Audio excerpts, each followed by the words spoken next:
Letter 49, on the Shortness of Life. A man is indeed lazy and careless, my dear Lucilius, if he is reminded of a friend only by seeing some landscape which stirs the memory. And yet there are times when the old familiar haunts stir up a sense of loss that has been stored away in the soul, not bringing back dead memories, but rousing them from their dormant state, just as the sight of a lost friend's favorite slave, or his cloak, or his house, renews the mourner's grief, even though it has been softened by time. Now, lo and behold, Campania, and especially Naples and your beloved Pompeii, struck me when I viewed them, with a wonderfully fresh sense of longing for you. You stand in full view before my eyes. I am on the point of parting from you. I see you choking down your tears and resisting without success the emotions that well up at the very moment when you try to check them. I seem to have lost you but a moment ago. For what is not but a moment ago when one begins to use the memory?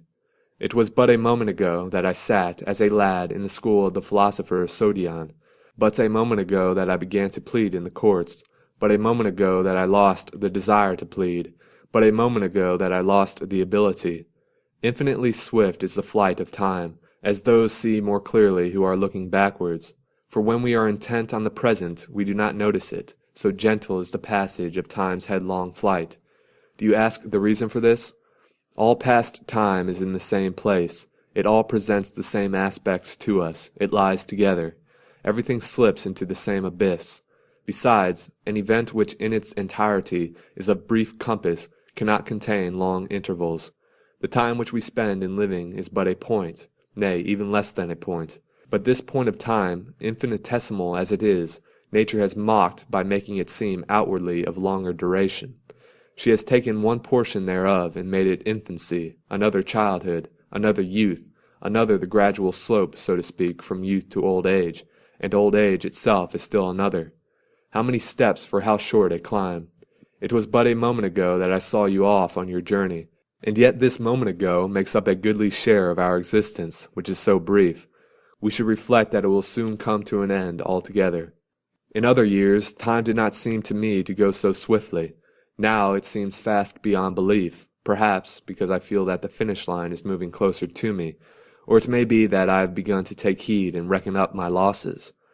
For this reason I am all the more angry that some men claim the major portion of this time for superfluous things, time which, no matter how carefully it is guarded, cannot suffice even for necessary things. Cicero declared that if the number of his days were doubled, he should not have time to read the lyric poets. And you may rate the dialecticians in the same class, but they are foolish in a more melancholy way. The lyric poets are avowedly frivolous, but the dialecticians believe that they are themselves engaged upon serious business. I do not deny that one must cast a glance at dialectic, but it ought to be a mere glance, a sort of greeting from the threshold, merely that one may not be deceived, or judge these pursuits to contain any hidden matters of great worth. Why do you torment yourself and lose weight over some problem which it is more clever to have scorned than to solve? When a soldier is undisturbed and traveling at his ease, he can hunt for trifles along his way, but when the enemy is closing in on the rear, and a command is given to quicken the pace, necessity makes him throw away everything which he picked up in moments of peace and leisure. I have no time to investigate disputed inflections of words, or to try my cunning upon them. Behold the gathering clans, the fast-shut gates, and weapons whetted, ready for war. I need a stout heart to hear without flinching this din of battle which sounds round about, and all would rightly think me mad if, when greybeards and women were heaping up rocks for the fortifications, when the armor-clad youths inside the gate were awaiting, or even demanding, the order for a sally, when the spears of the foemen were quivering in our gates, and the very ground was rocking with mines and subterranean passages, I say they would rightly think me mad if I were to sit idle, putting such petty posers as this. What you have not lost, you have, but you have not lost any horns, therefore you have horns. Or other tricks constructed after the model of this piece of sheer silliness.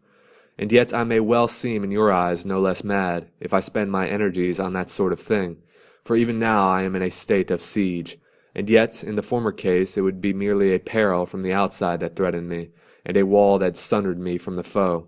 As it is now, death-dealing perils are in my very presence. I have no time for such nonsense. A mighty undertaking is on my hands. What am I to do? Death is on my trail, and life is fleeting away. Teach me something with which to face these troubles.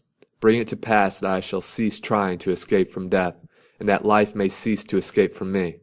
Give me courage to meet hardships. Make me calm in the face of the unavoidable. Relax the straitened limits of the time which is allotted me. Show me that the good in life does not depend upon life's length, but upon the use we make of it. Also, that it is possible, or rather usual, for a man who has lived long to have lived too little. Say to me when I lie down to sleep, "You may not wake again." And when I have waked, "You may not go to sleep again." Say to me when I go forth from my house, "You may not return." And when I return, "You may never go forth again." You are mistaken if you think that only on an ocean voyage there is a very slight space between life and death. No, the distance between is just as narrow everywhere. It is not everywhere that death shows himself so near at hand, yet everywhere he is as near at hand. Rid me of these shadowy terrors. Then you will more easily deliver to me the instruction for which I have prepared myself.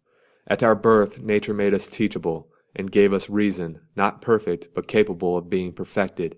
Discuss for me justice, duty, thrift, and that twofold purity, both the purity which abstains from another's person, and that which takes care of one's own self. If you will only refuse to lead me along bypaths, I shall more easily reach the goal at which I am aiming. For, as the tragic poet says, the language of truth is simple. We should not, therefore, make that language intricate, since there is nothing less fitting for a soul of great endeavour than such crafty cleverness. Farewell.